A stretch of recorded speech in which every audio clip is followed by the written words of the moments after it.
bien, comenzamos la segunda unidad del sistema financiero. Vamos a hablar de las características generales y la operación ya del sistema financiero en las distintas actividades que se nos hacen presentes.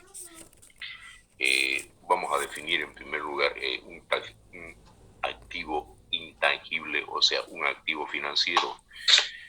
Para hacer la diferencia, nos olvidemos de lo que hemos llevado en contabilidad, que es un activo fijo. No estamos hablando de aquello, estamos hablando de un activo financiero. Un activo financiero es un título valor, llámese acción, llámese depósito a plazo fijo, llámese bono, llámese cupón, que se negocia en el mercado financiero. Entonces, a este tipo de títulos, papeles, los llamamos activos financieros.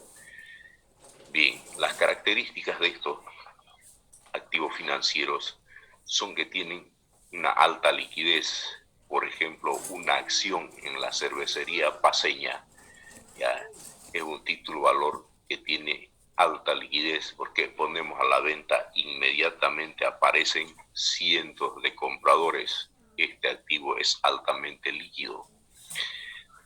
Hay otros títulos valores ya que tienen también bastante riesgo. En la inversión de títulos valores podemos apreciar que a mayor riesgo, mayor rentabilidad, a menor riesgo, menor rentabilidad. Entonces, es una cuestión de que el inversionista tenga aversión al riesgo o no tenga, para que asuma un riesgo con el fin de ganar más, o también puede perder más. Si tiene temor, va a arriesgar menos, va a ganar menos.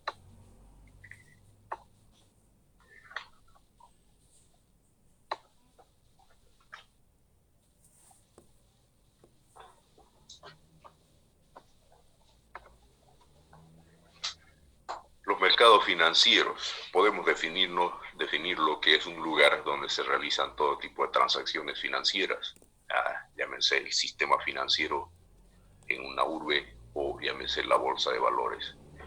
Características de los mercados financieros tienen varias características. ¿Ya?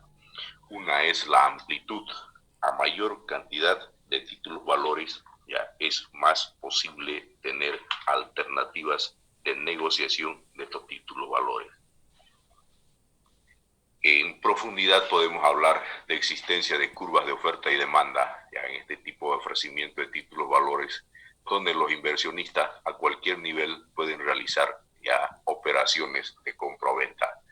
Libertad, hay un gran contexto de movimiento de títulos valores que le hace posible a los inversionistas ya realizar compra o venta de títulos valores. Transparencia se refiere a que las empresas que entran a trabajar a negociar títulos valores, como en otros países, deben tener los estados financieros muy bien auditados, aprobados por el organismo ya legal, para que puedan ingresar a negociar títulos valores en un mercado de valores definido. Transparencia, o sea, estados financieros confiables, auditados y aceptados por el organismo correspondiente. Características del mercado financiero perfecto. Por si acaso, mercado financiero perfecto no existe. Es un supuesto económico, como hablábamos en microeconomía, del pleno empleo. El pleno empleo es aquella economía o país donde no existe ningún desempleado. Eso no existe en ninguna parte del mundo. Lo mismo, un mercado financiero perfecto no existe. Simplemente son supuestos económicos que se hacen para ver que una economía qué tan cerca está de ese supuesto. ¿Ya? Entonces, viendo algunos aspectos de un mercado financiero perfecto, podemos citar, por ejemplo, el segundo, que no existan costos de transacción. Es imposible que en un mercado definido no existan costos de transacción. Siempre existen costos al hacer una operación. Entonces, una característica que exige este mercado financiero perfecto. Globalización de los mercados financieros. El término globalización se refiere a la internacionalización de las actividades a nivel mundial. Tenemos globalización de las transacciones financieras, tenemos globalización de los mercados financieros, globalización de las cotizaciones e inversiones en la bolsa de valores. Hoy en día se han eliminado las fronteras físicas entre países. En fracción de segundos se puede hacer una transferencia millonaria de recursos de la bolsa de valores de Tokio, Japón, el Nikkei, por ejemplo, a la Bolsa de Valores de Londres. Entonces, a eso se refiere la globalización. Ya está vigente en este momento y mucho más ahora que los mercados están en un vaivén de cotizaciones debido a las características económicas que estamos viviendo. Liberalización de los mercados financieros, lo propio, ya gran posibilidad de hacer transacciones ya a nivel mundial sin ninguna restricción. Acá podemos hablar en este punto de mercados emergentes. ¿Qué es un mercado emergente y las características en el aspecto financiero? Ejemplo, Bolivia es un país subdesarrollado, tiene una economía subdesarrollada. Estados Unidos es un país desarrollado, su economía es desarrollada. En medio de estos dos, país subdesarrollado y país desarrollado, tenemos una economía emergente como la brasilera. Brasil está en el medio de los dos países, ¿no es cierto? Brasil fabrica automóviles, fabrica maquinaria agrícola, fabrica aviones, pero no es tan desarrollado como los Estados Unidos. En esta economía emergente, lo que dice en este texto es que si le ingresan recursos ya financieros en grandes cantidades, puede hacer desvariar, puede descompensar a esta economía. Inmediatamente se ponen a colocar los recursos que han venido de otro país. Y si en otro país, ya, por ejemplo, vinieron recursos de Londres a Brasil, 20.000 millones de dólares transferidos por rebaja de cotizaciones en la bolsa en Londres, llegan a Brasil, hace desvariar la economía esa gran cantidad de dinero. ¿Qué hacen en Brasil? Ven la forma de cómo invertir esos recursos, ya esos títulos valores. Pasado un tiempo, unos 2 meses, comienza a desarrollarse o a suspender la cotización de acciones en Tokio. ¿Qué hace el dueño de los capitales que están en Brasil? Retira el dinero, lo lleva a Tokio. ¿Qué pasa con la economía brasilera? Ese retiro, esa salida súbita de dinero es siempre preludio, posibilidad de una quiebra. Entonces, características de un mercado emergente, altamente sensible a la recepción de dinero y altamente sensible al retiro de dinero. Los factores que llevan a la integración de mercados financieros, veremos algunos: liberalización de los mercados y las actividades de los participantes en el mercado, en los principales centros de financiamiento del mundo. Podemos hacer transacciones con la globalización a través de todos los mercados sin ninguna restricción. Hay muchas formas para clasificar los mercados financieros. Una de ellas es por el vencimiento de las obligaciones. Por ejemplo, tenemos deudas a corto plazo, ya inversiones a mediano plazo y en largo plazo. Pasando al otro punto, la bolsa de valores es el centro donde se produce el intercambio de activos financieros denominado también mercado de valores. Ya les he hablado hacia atrás, se negocian todo tipo de títulos valores, ya no hay restricción para la compra y venta según la cotización de los mismos títulos valores.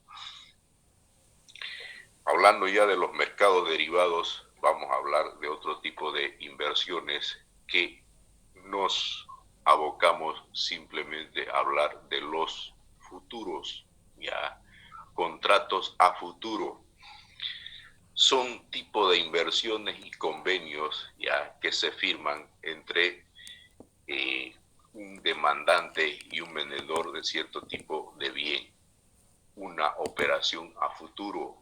Ejemplo, en una economía desarrollada en Estados Unidos hay un productor de maíz que está cultivando 3.000 hectáreas de maíz y hay un comprador. Está sembrando en este momento, marzo, y va a cosechar, por decir, en julio. Entonces, ese comprador quiere asegurar la producción de maíz de este productor. ¿Qué hacen? Firman un contrato a futuro. Al firmar este contrato a futuro, están creando un título valor negociable. Ambos comprometen, si la tonelada de maíz en este momento está a 250, el contrato a futuro dirá, suspendiendo un poco el precio, a 270. El comprador se compromete a pagar en julio $270 por tonelada de maíz.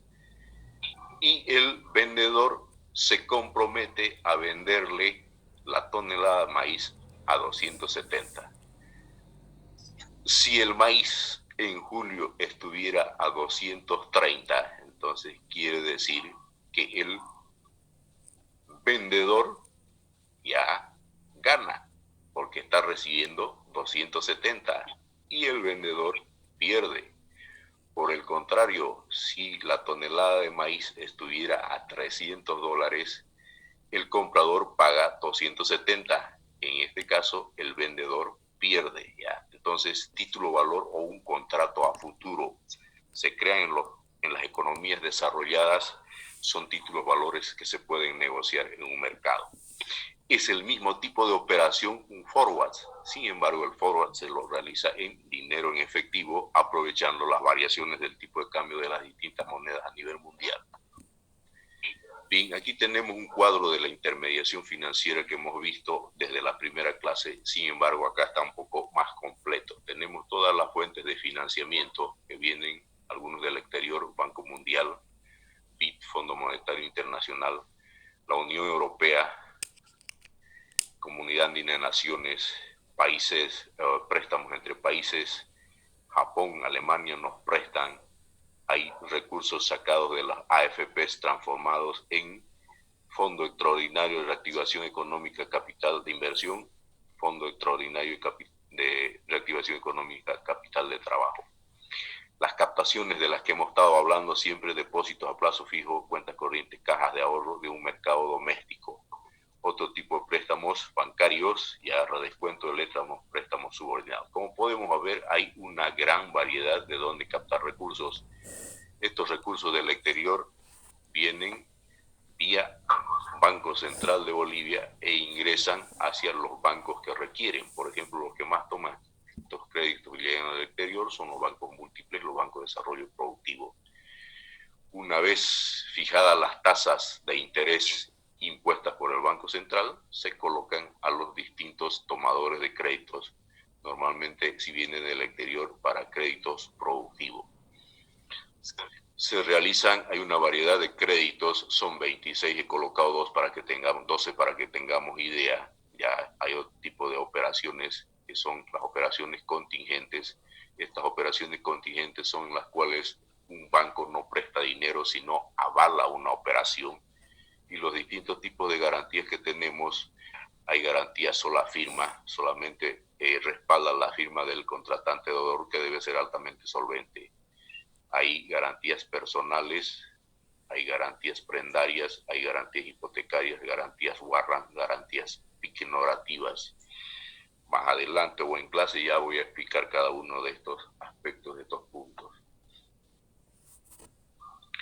Bien, funciones de los intermediarios financieros, tenemos 4 funciones, vamos a ver algunas. Transformación de plazos. Los bancos siempre operan transformando plazos. ¿Cómo es esto?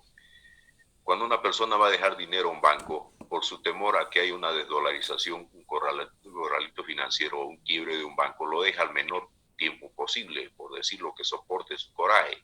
3 meses, 90 días. En cambio, cuando vamos a sacar un crédito, lo sacamos al mayor plazo posible, 5 años. Si alguien ha dejado su dinero a 3 meses y el banco lo está prestando a 5 años, entonces está transformando plazos. Ese dinero dejado a 90 días lo está prestando a 5 años. Esto también provoca un descalce en el plazo. Transformación de montos. En la transformación de montos se refiere a que en una economía financiera hay gente que hacen depósitos pequeños en las entidades financieras. Sin embargo, cuando alguien va a tomar un crédito, ya requiere un monto mayor. Supongamos 50 personas dejan un banco, cada una de $1,000, se está reuniendo 50,000, depositado con 50 personas. Y viene uno a demandar un crédito de 50,000. Entonces, lo que han dejado 50 personas se canaliza a una sola persona un crédito de 50,000. ¿Qué quiere decir eso? Transformación de monto, ¿ya? Transformación de riesgos es la gente que deja su dinero en el banco, lo está arriesgando, pero sin embargo el banco está supervisado por la ASFI y el Banco Central. Entonces, estas entidades fiscalizadoras hacen que no se asuma un riesgo tal. Sin embargo, cuando el banco presta este dinero, lo presta a un agricultor, digamos, está asumiendo todo el riesgo de que el agricultor pierda por exceso de lluvias o por sequía. Transformación de riesgo. También los bancos operan con ese tipo de operación. Innovaciones financieras las tenemos y las vemos hoy en todas las entidades financieras. ¿Qué son las innovaciones financieras? Son las modificaciones que hacen los bancos para facilitar las transacciones de los clientes, cosa que a los clientes se les sea mucho más fácil realizar operaciones. Una innovación financiera, por ejemplo, en los bancos, antes se hacía cola en parado, por ejemplo, ahora se saca un ticket, acude uno a un asiento y está mirando en una pantalla grande un partido de fútbol. Los clientes están a gusto con aire acondicionado, tienen servicio de café, agua, etcétera. Innovación financiera, otro tipo, tenemos los cajeros automáticos que tenemos cerca del trabajo, cerca del domicilio, ya no es necesario ir al banco a hacer cola. Ya entonces son las prestaciones que hacen los bancos con el propósito de que los clientes se beneficien con una facilidad al hacer sus transacciones. Funciones del gobierno en los mercados financieros. El gobierno participa en los mercados financieros ya regulándolos y normándolos a través de la ASFI, Autoridad de Supervisión del Sistema Financiero, y a través del Banco Central de Bolivia, dictando el porcentaje en el encaje legal. Va a haber un grupo que va a hacer su trabajo, el encaje legal. Acá vamos a tener más claro este tipo de concepto. La regulación financiera es realizada por la ASFI hacia las entidades financieras. Ya regulan con el propósito de que los bancos cumplan cierto tipo de lineamientos y no se salgan de este.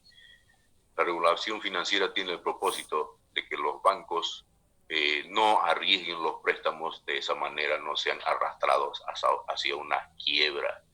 Las características de la regulación. El rol fiscalizador de la acción regulatoria debe tener carácter preventivo, o sea, deben dictarse normas antes que ocurra algo en la banca. Ya, preventivo, antes de que un banco quiebre, se norma para que ese banco no quiebre. Por lo tanto, si hay normativa, el banco no va a quebrar.